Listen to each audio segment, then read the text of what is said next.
আব্দুল্লাহ যুলবিজাদাইন রাদিয়াল্লাহু তাআলা আনহু মার কথা শুনলেন না। এক পর্যায়ে তার চাচা কঠোর ইসলাম বিদ্বেষী ছিল। আব্দুল্লাহ যুলবিজাদাইন রাদিয়াল্লাহু তাআলা আনহুর পোশাকগুলা খুলে ফেললেন। মার সামনে যুবক সন্তানের পোশাক খুলে ফেলা হলো। মা সহ্য করতে পারতেছিলেন না। আব্দুল্লাহ যুলবিজাদাইনের বাবাও তো জীবিত ছিলেন না। এক পর্যায়ে তার চাচা পিটাইতে পিটাইতে বেহুশ হয়ে গেল। তার চাচা পিটাইতে পিটাইতে চাচা বেহুশ হয়ে গেছে। মার মনে কষ্ট, হাই হাই আমার ছেলের কি অবস্থা। মা গড়ে গেলেন, একটি চাদরের টুকরা নিয়ে আসলেন। নিয়ে আসিয়া ছেলেকে বললেন, নাও বাবা, এই চাদর দিয়ে লজ্জাস্থান আবৃত করে তুমি চলে যাও। আজকে যদি এখান থেকে পলায়ন না করো, তোমার চাচা তোমাকে দুনিয়াতে জীবিত রাখবে না। আব্দুল্লাহ যুলবিজাদাইন রাদিয়াল্লাহু তাআলা আনহু এখান থেকে চলে গেলেন। ফজরের সময় নবীজি সাল্লাল্লাহু আলাইহি ওয়াসাল্লাম যখন মসজিদে নামাজের জন্য বের হবে, দরজা খুলেই দেখেন আব্দুল্লাহ যুলবিজাদাইন দাঁড়ানো। আব্দুল্লাহ যুলবিজাদাইনকে দেখেই নবীজি বললেন, তোমার কি অবস্থা, কি হয়েছে? আব্দুল্লাহ যুলবিজাদাইন রাদিয়াল্লাহু তাআলা আনহু বললেন, ওগো নবীজি, আমি রাতের বেলায় তাহাজ্জুদে কোরআনে কারীমের তেলাওয়াত করতেছিলাম।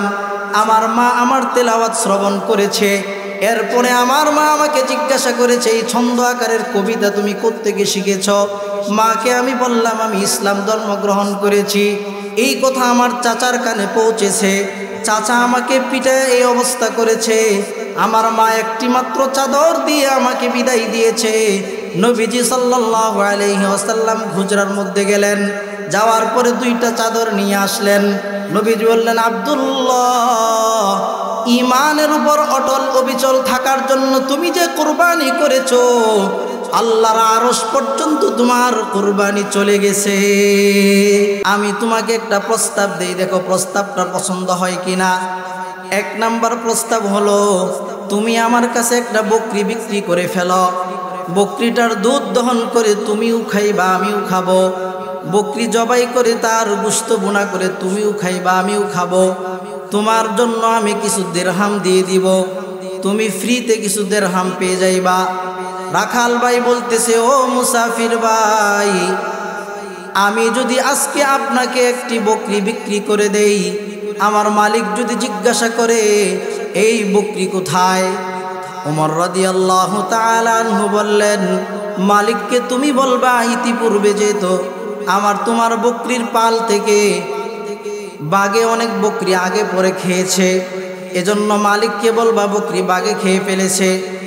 রাখাল চিন্তা করে, অনেক দূর চিন্তা করে, অনেকক্ষণ চিন্তা করে রাখাল বললেন, ও মুসাফির ভাই, আমি আমার মালিকের এমন বিশ্বস্ত কর্মচারী, যদি আমি আমার মালিককে বলি বকরি বাঘে খেয়ে ফেলেছে, আমার মালিক অবশ্যই বিশ্বাস করবেন। ও রাখাল ভাই, আপনি জানেন, যদি আমার মালিক থেকে আমি পলায়ন করতে পারি, মিথ্যা বলে বেঁচে যেতে পারি, কিন্তু ওনার মালিকেরও তো আমার মালিকেরও তো আরেকজন মালিক রয়েছে, আমি তার দরবার থেকে কিভাবে বাঁচবো সেটা আপনি বলেন। আমার মালিক তো মিথ্যা বললে আমার মালিক থেকে বেঁচে যাব, কিন্তু ও আমার মালিকেরও তো আরেকজন মালিক আছে, সেই মালিক থেকে আমি কিভাবে বাঁচবো সেটা আপনি আমাকে বলে দেন।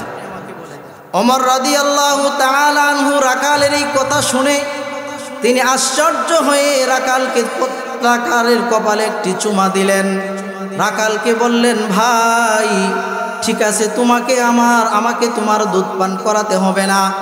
ওমর রাদিয়াল্লাহু তাআলা আনহু বললেন, আমার রাজ্যের মধ্যে যদি একজন এরকম রাখাল থাকে, আল্লাহ পাক রব্বুল আলামিনের রহমত, আল্লাহর বরকত আমার রাজ্যের মধ্যে বর্ষিত হবে।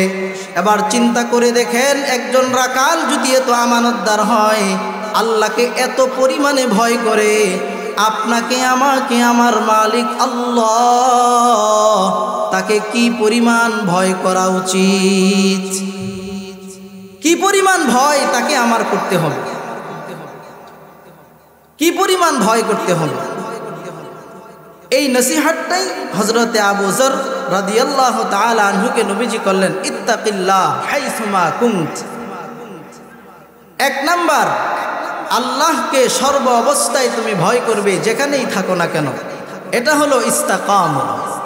আমার রবকে যে আমি সাক্ষ্য দিয়ে আসছি, এই সাক্ষ্যর উপর অটল অবিচল থাকার এক নাম্বার পথ।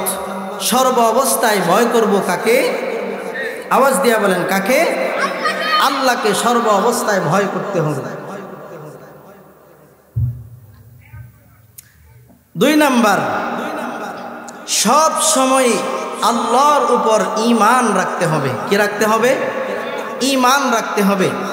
হযরতে বেলাল রাদিয়াল্লাহু তাআলা আনহু কত কষ্টের পরেও ঈমান কার উপর ছিল? আল্লাহর উপর ছিল। এরপরে আরো শত শত সাহাবী যারা নবীর দরবারে থেকে ঈমান শিখেছেন, তাদের ঈমান কার উপর ছিল? আল্লাহর উপর ছিল। এই হলো অটল অবিচল থাকা। একটা চমৎকার ঘটনা আপনাদের শোনাই।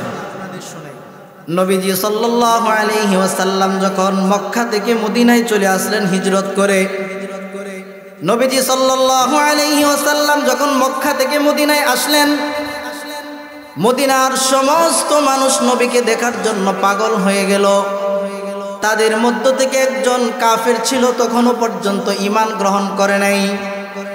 নবীজি সাল্লাল্লাহু আলাইহি ওয়াসাল্লামের দরবারে গেলেন। নবীজি সাল্লাল্লাহু আলাইহি ওয়াসাল্লামকে দেখার পর তিনি বললেন, এটা কোনো মিথ্যাবাদীর চেহারা হতে পারে না।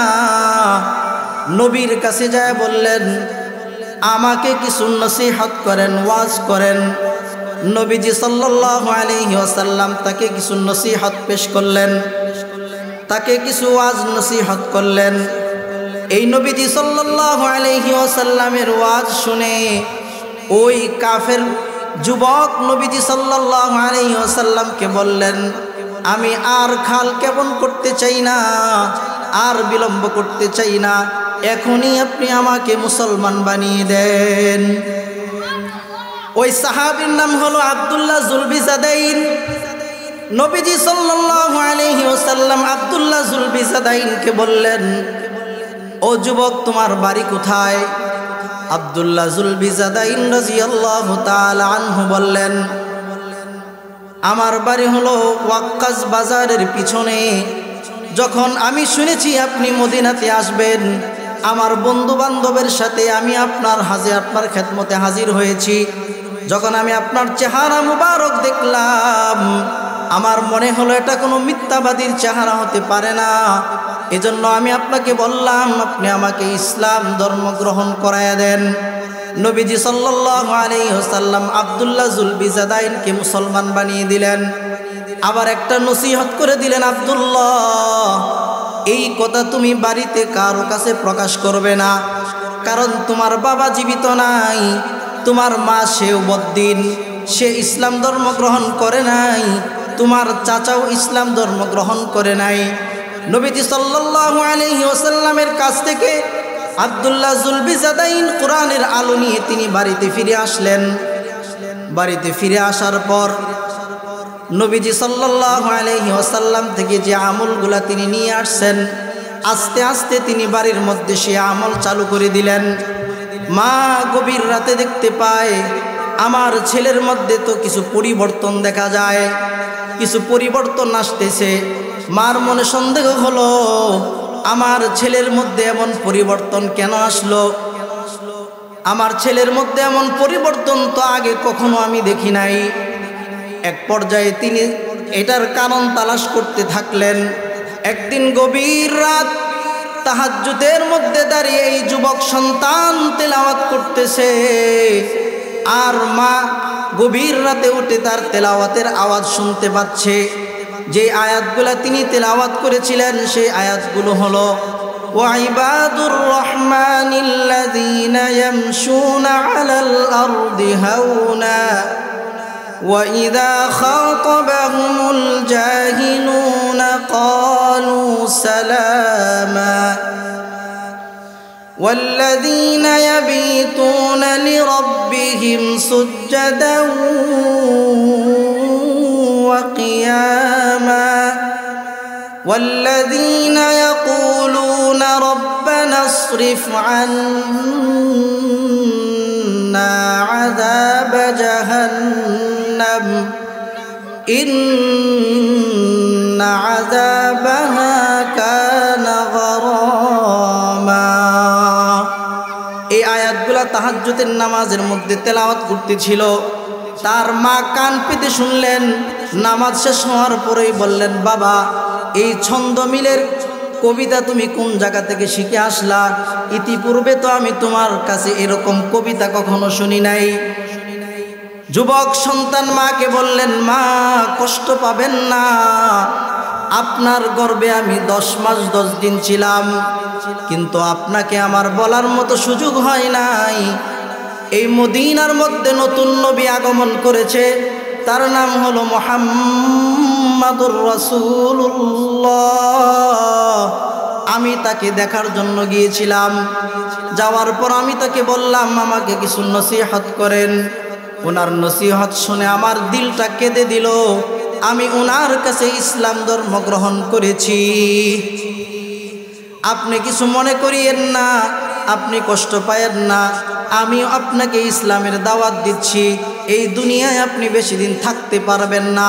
আমার বাবাও চলে গেছে, থাকতে পারে নাই, আমার দাদাও চলে গেছে, থাকতে পারে নাই, কিন্তু দুঃখের বিষয় হলো তারা ঈমান নিয়ে কবরে যাইতে পারে নাই।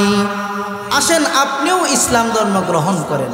হযরতে আব্দুল্লাহ যুলবিজাদাইন রাদিয়াল্লাহু তাআলা আনহু মাকে বলতেছে, মা আমি আপনার গর্ভে 10 মাস 10 দিন ছিলাম, কিন্তু আপনাকে ইসলাম গ্রহণ করেছি কথা বলতে পারি নাই।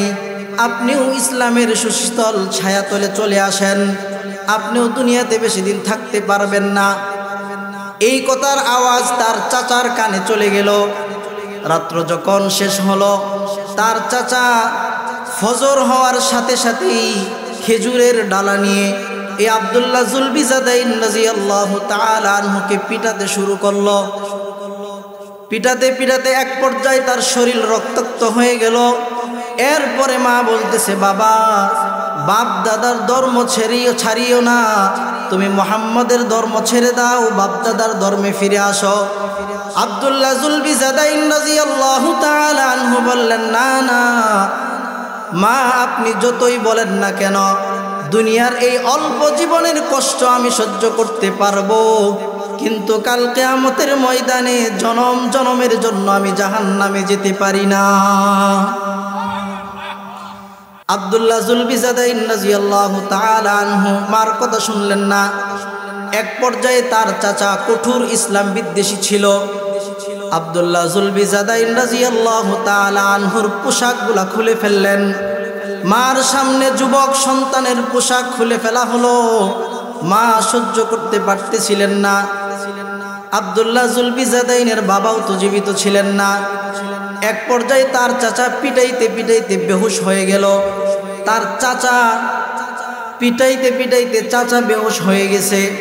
মার মনে কষ্ট, হাই হাই আমার ছেলের কি অবস্থা। মা গড়ে গেলেন, একটি চাদরের টুকরা নিয়ে আসলেন। নিয়ে আসিয়া ছেলেকে বললেন, নাও বাবা, এই চাদর দিয়ে লজ্জাস্থান আবৃত করে তুমি চলে যাও। আজকে যদি এখান থেকে পলায়ন না করো, তোমার চাচা তোমাকে দুনিয়াতে জীবিত রাখবে না। আব্দুল্লাহ যুলবিজাদাইন রাদিয়াল্লাহু তাআলা আনহু এখান থেকে চলে গেলেন।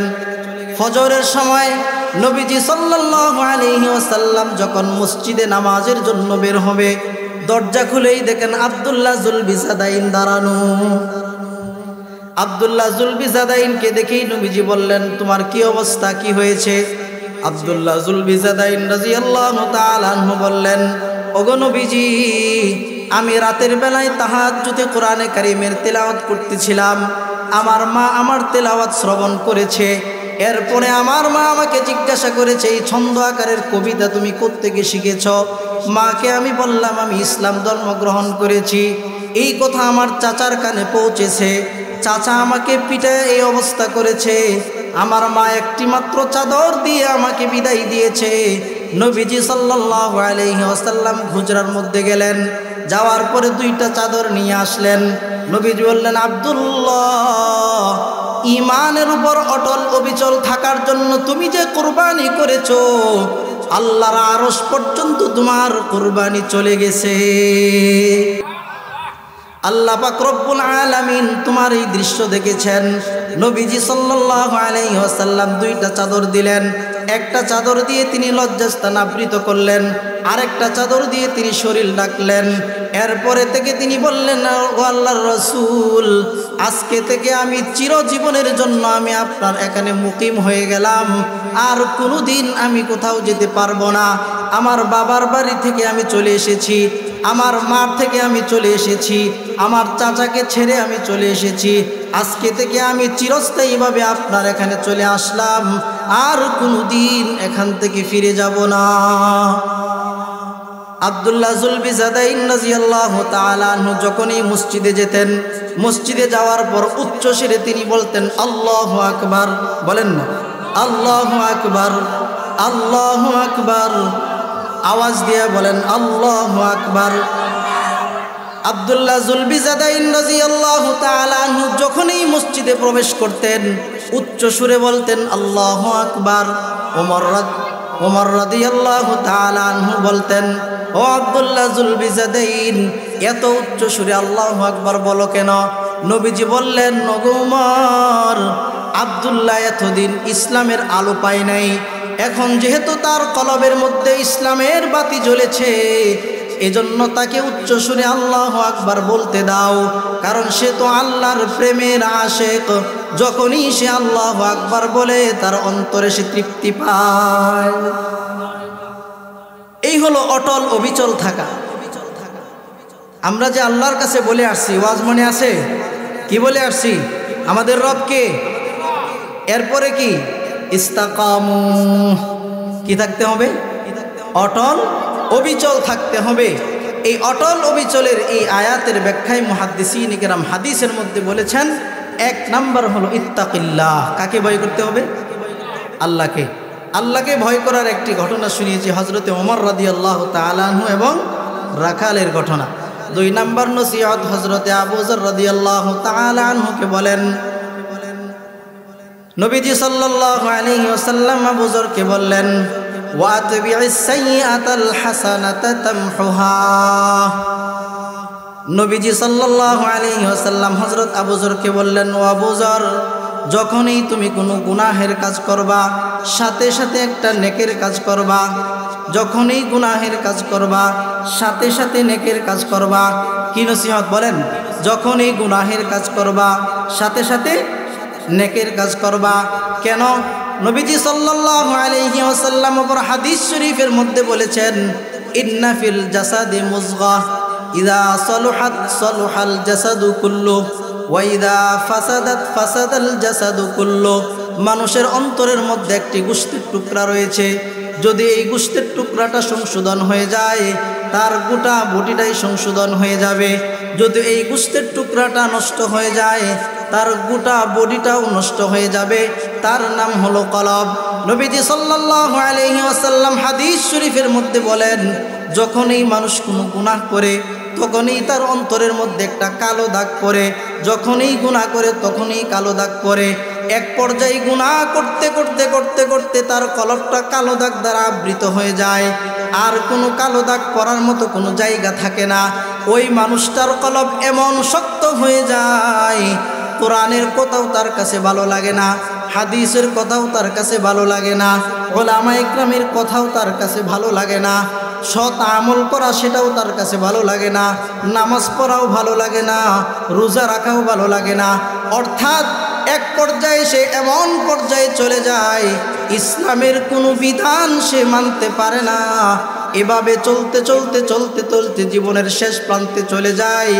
এক সময় আজরাইল সে তার কাছে হাজির হয়ে যায়, আর ওই ব্যক্তিটা বেঈমান হয়ে দুনিয়ার থেকে বিদায় নেয়। বলেন নাউজুবিল্লাহ।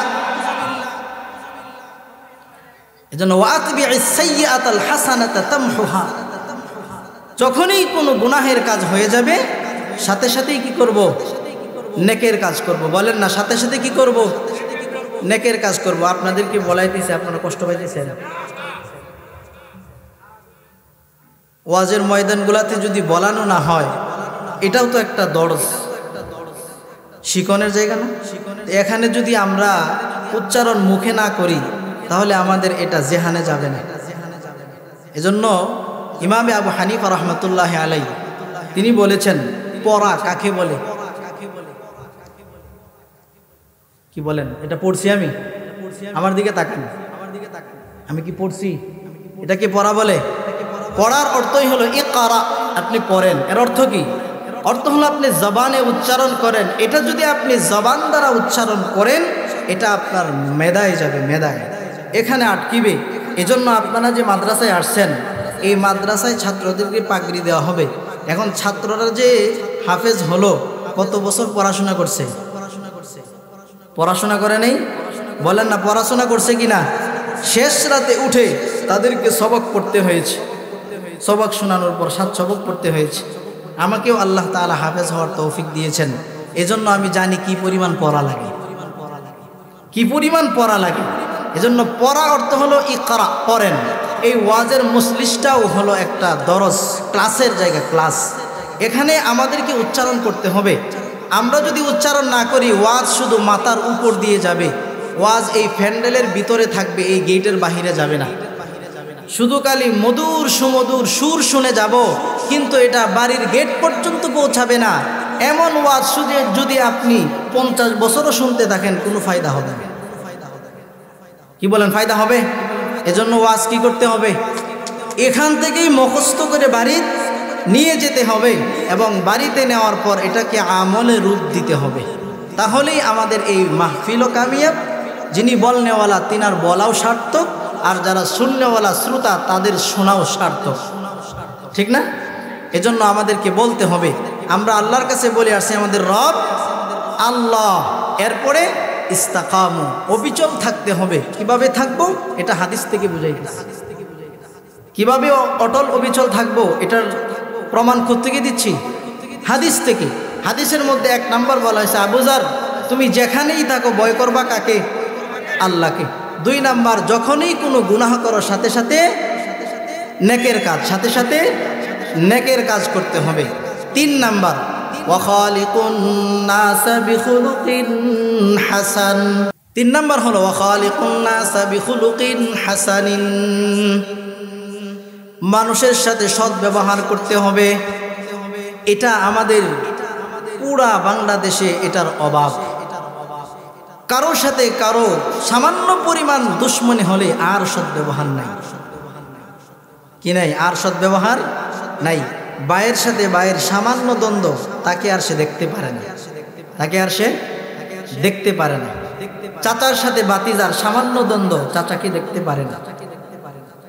মেয়ের জামাইয়ের সাথে শ্বশুরের সামান্য কথা কাটাকাটি, শ্বশুরকে সে আর দেখতে পারে না। ছেলের সাথে বাবার সামান্য কথা কাটাকাটি হয়েছে, এই ছেলের বউকে আর সে শ্বশুর দেখতে পারে না। শাশুড়ির সাথে সামান্য একটু বিষয় নিয়ে বাকবিতণ্ডা হয়েছে, ঝগড়া হয়েছে, এই শাশুড়ি বউকে আর দেখতে পারে না। বলেন কথা ঠিক না বেঠিক? আপনারা যেমন চুপ করে আছেন, সব মনে হয় আমি ভুল কইতেছি নাকি? হ্যাঁ, তো জুরে কর না, ঠিক না বেঠিক? ওয়াখালিকুন নাসা বিখুলুকিন হাসানিন।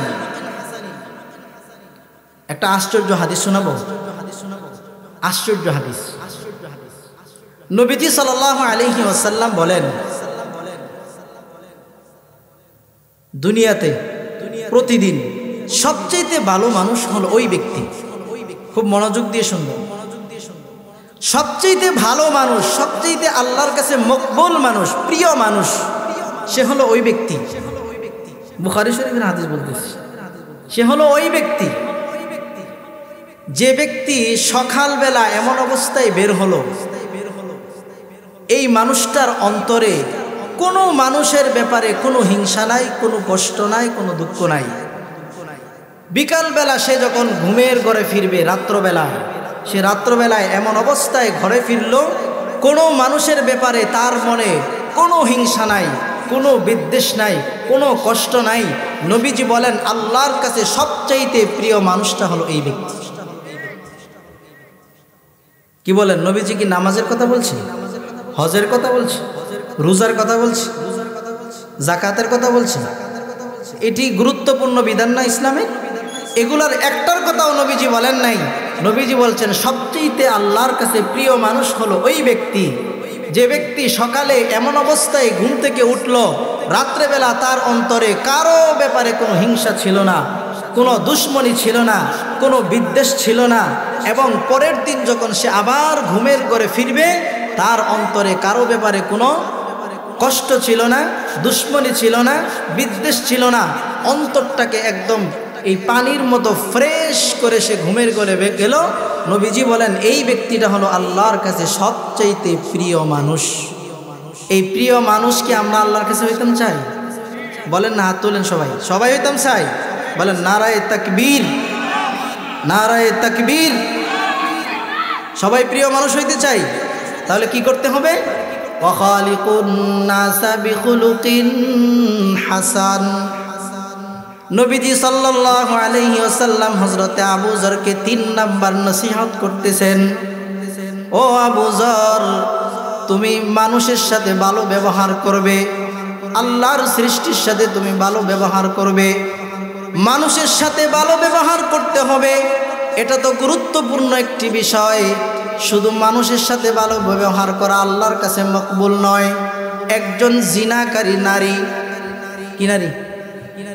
একজন জিনাকারী নারী যে তার পতিতালয়ে তার জীবনটা যায়, মানুষের সাথে সে জিনা করে বেড়ায়, এমন একজন নারী রাস্তা দিয়ে হেঁটে যাচ্ছে। প্রতিমধ্যে দেখলেন একটি কুকুর, সে এই কুকুরটা পানির পিপাসায় কাতর, কিন্তু পানি পান করতে পারতেছে না। ওই জিনাকার নারী দেখলেন হায় হায়, আল্লাহর একটা মাখলুক, সে তো পানির অভাবে সে মারা যাবে।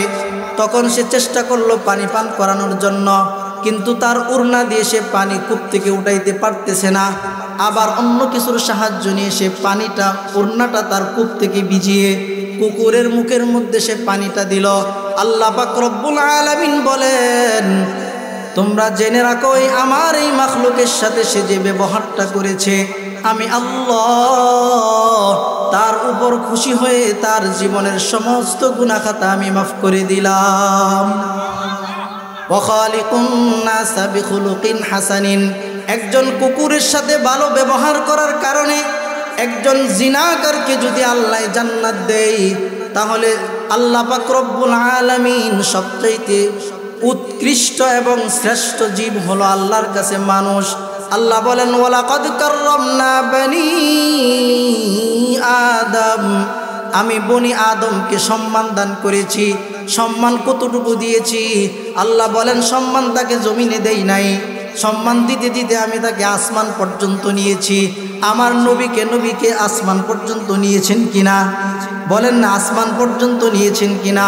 আল্লাহ পাক রব্বুল আলামিন বলেন শুধু এতটুকু সম্মান দেই নাই, আমি আমার মাখলুককে সকলের শ্রেষ্ঠ জীব মানুষকে আমি আমার ফেরেশতাদের উপরও সম্মান দান করেছি। আমাদের সম্মান ফেরেশতাদের উপরে, কিন্তু আমরা করতেছি কি? এজন্য হযরতে আবু যর গিফারি রাদিয়াল্লাহু তাআলা আনহুকে নবীজি বললেন, ইয়া আবা যর ওয়া খালিকুন নাস বিখুলুকিন হাসানিন। তোমার কাছে, মানুষের কাছে সবচেয়ে গুরুত্বপূর্ণ হলো মানুষের সাথে ভালো ব্যবহার করা। এমনকি একটা প্রাণীর সাথেও তুমি বদ ব্যবহার করিও না। আল্লাহ পাক রব্বুল আলামিন সেটা সহ্য করতে পারেন না। এই জন্য 3টা নসিহত নবীজি সাল্লাল্লাহু আলাইহি ওয়াসাল্লাম আবু যরকে করলেন। 1 নাম্বার বলেন, জোরে বলেন, 100 মানুষ এখানে, আপনারা যদি আওয়াজ দেন এই গ্রাম কেঁপে যাবে। বলেন 1 নাম্বার কি? 2 নাম্বার শেষ, ওয়াজ গেছে। হ্যাঁ, 1 নাম্বার হলো আল্লাহকে ভয় করা। 2 নাম্বার কোনো গুনাহের কাজ হলেই ভালো কাজ করে নেওয়া। 3 নাম্বার ওয়াখালিকুন নাস বিখুলুকিন হাসানিন। এই 3টা কাজ যদি হয়, ইস্তাকামু, এই শব্দের ব্যাখ্যা, ঠিক আছে? ইন্নাল্লাযীনা ক্বালু রাব্বুনাল্লাহ, আমরা যারা আসমানে বলে এসেছি আমাদের রব আল্লাহ, আল্লাহ বলেন শুধু আল্লাহকে আল্লাহ বললেই চলবে না, ইস্তাকামু, আল্লাহকে বলে আসার পর আল্লাহর উপর অটল অবিচল থাকতে হবে। অটল অবিচলের ব্যাখ্যা দিলাম হাদিস থেকে। 1 নাম্বার আল্লাহকে ভয় করা, 2 নাম্বার যখন এই গুনাহের কাজ হবে ভালো কাজ করা, 3 নাম্বার মানুষের সাথে ভালো ব্যবহার করা। এবার আয়াতের তরজমা শুনেন। এই 3টা কাজ যে করতে পারবে আল্লাহ পাক রব্বুল আলামিন আয়াতে কারিমার মধ্যে ঘোষণা দেন। কি ঘোষণা দিয়েছেন? ইস্তাকামু। আল্লাহ বলেন প্রত্যেকটা মানুষ যে নামাজি, যে পরহেজগার, রোজা রাখে, যাকাত দেয়, হজ ফরজ হলে হজ পালন করে, তাকে যদি আপনি জিজ্ঞাসা করেন দাদা এখন আপনার মনের কি আশা কি কামনা, বলেন যদি একজন আল্লাহওয়ালা পরহেজগার তাকে জিজ্ঞাসা করেন দাদা চাচা আপনার মনের কি আশা কি আর আপনার কি চাওয়াটা আছে আল্লাহর কাছে, একজন নামাজি পরহেজগার মুত্তাকি ব্যক্তি সে বলবে বাবা আমার আর কোনো আশা নাই, যদি আমি ঈমান নিয়ে মরতে পারি এতটুকুই আমার আশা। এ হলো দিনদার পরহেজগার মুত্তাকি ব্যক্তির কথা। আর যদি একজন দিনদার পরহেজগার মুত্তাকি না, সে যদি আইসিইউতেও থাকে, সিসিউর ভিতরেও থাকে, কোনো রকম কোনো কথা একটু বলতে পারে, তাকে যদি জিজ্ঞাসা করেন দাদা চাচা আপনার মনের কি আশা কি কামনা, আহা আমার 2-3টা ছেলে ছিল, সবগুলো ছেলেই প্রতিষ্ঠিত, ছোট ছেলেটা প্রতিষ্ঠিত হইতে পারে নাই, যদি প্রতিষ্ঠিত হয়ে যাইতা দিয়ে যেতে পারতাম, আমার মনে আর কিছু আশা ছিল না। বলে কি না? কি আশা তার মনে কি কামনা।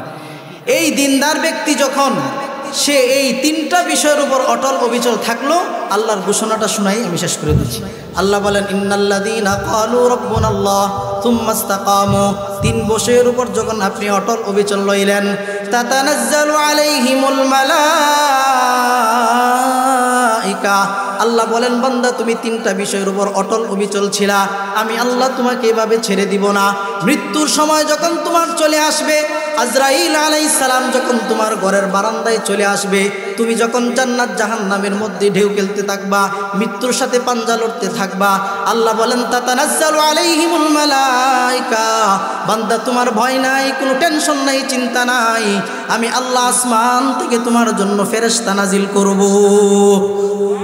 ফেরেশতা নাজিল করে ফেরেশতা বলবে বান্দা এই 3 কথার উপর অটল অবিচল ছিলা, আল্লাহ বলবেন আল্লাহ তাখাফু ওয়ালা তাহজানু। ফেরেশতা আসিয়া বলবে বান্দা টেনশন নাই, আল্লাহ তাখাফু ভয় পাইবা না, ওয়ালা তাহজানু চিন্তিত হবা না, ওয়াবশিরু বিল জান্নাহ। আল্লাহ পাক রব্বুল আলামিন আমি ফেরেশতাকে জমিনে পাঠিয়ে দিয়েছেন তোমাকে জান্নাতের সুসংবাদ দেওয়ার জন্য।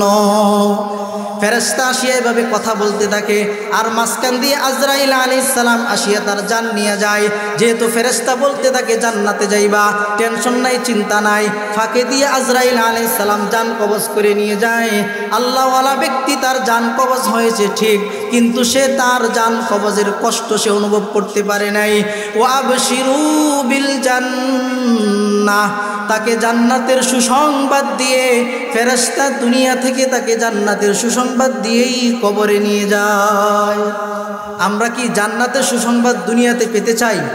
এই আয়াত থেকে বোঝা যায় কোনো আল্লাহওয়ালা পরহেজগার মুত্তাকি ব্যক্তি জান্নাতের সুসংবাদ সে দুনিয়াতেই পায়। কোথায় পায়?